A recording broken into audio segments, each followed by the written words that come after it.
Bonjour, je suis la Fée des maths. Bienvenue dans cette vidéo de grandeur et mesure.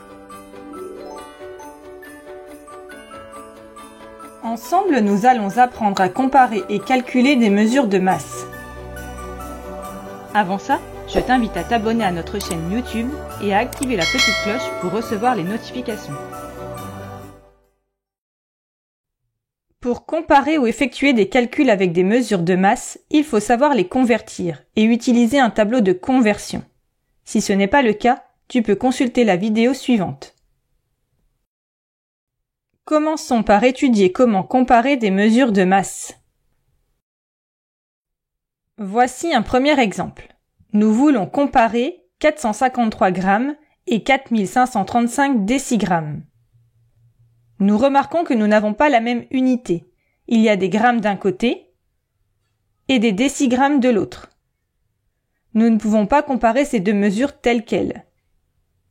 La première chose à faire est de convertir les nombres dans une seule et même unité. Petit conseil, le plus simple est de convertir dans la plus petite unité. On va donc convertir 453 grammes en décigrammes. Pour cela, on peut utiliser le tableau de conversion.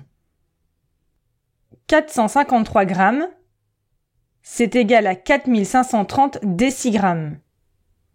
À présent que nous avons la même unité, nous pouvons comparer 4530 décigrammes et 4535 décigrammes. 4530 décigrammes est plus petit que 4535 décigrammes. Par conséquent, 453 grammes est plus petit que 4535 décigrammes. Passons à un deuxième exemple. Nous voulons maintenant comparer 3 hectogrammes et 8 grammes avec 6 décagrammes. Nous allons appliquer la même méthode et convertir dans la plus petite unité. Ici, ce sont les grammes. Voici 3 hectogrammes. Voici 8 grammes.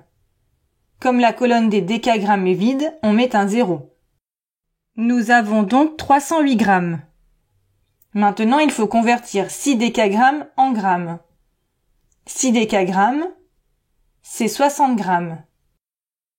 À présent que nous avons la même unité, nous pouvons comparer 308 grammes et 60 grammes. 308 grammes est plus grand que 60 grammes. Par conséquent, 3 hectogrammes et 8 grammes est plus grand que 6 décagrammes. Voici un troisième et dernier exemple. Nous allons comparer 67 grammes et 0,67 kg.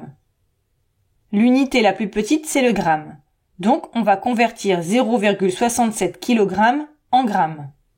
On positionne 0,67 kg dans le tableau de conversion. Comme on veut des grammes, on ajoute un 0. Donc 0,67 kg, c'est égal à 670 grammes. Nous avons la même unité. Il nous faut maintenant comparer 67 grammes et 670 grammes. 67 grammes est plus petit que 670 grammes. Donc 67 grammes est plus petit que 0,67 kg. Voyons à présent comment faire des calculs avec des mesures de masse. Prenons un exemple.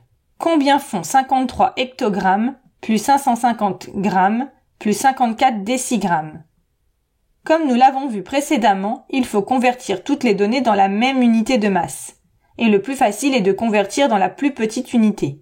Ici, ce sont les décigrammes. 53 hectogrammes, c'est égal à 53 000 décigrammes. Et 550 grammes, c'est égal à 5500 décigrammes. Nous pouvons également positionner 54 décigrammes dans le tableau. Cela permettra d'effectuer le calcul facilement. 53 000 plus 5500 plus 54, c'est égal à 58 554. Donc 53 hectogrammes plus 550 grammes plus 54 décigrammes, c'est égal à 58 554 décigrammes. Et voilà, tu sais à présent comparer et calculer des mesures de masse. Pour t'entraîner davantage ou approfondir la notion, rendez-vous sur le site passeeducation.fr. Tu y trouveras des fiches d'exercices, des évaluations, la leçon et bien plus encore. À bientôt!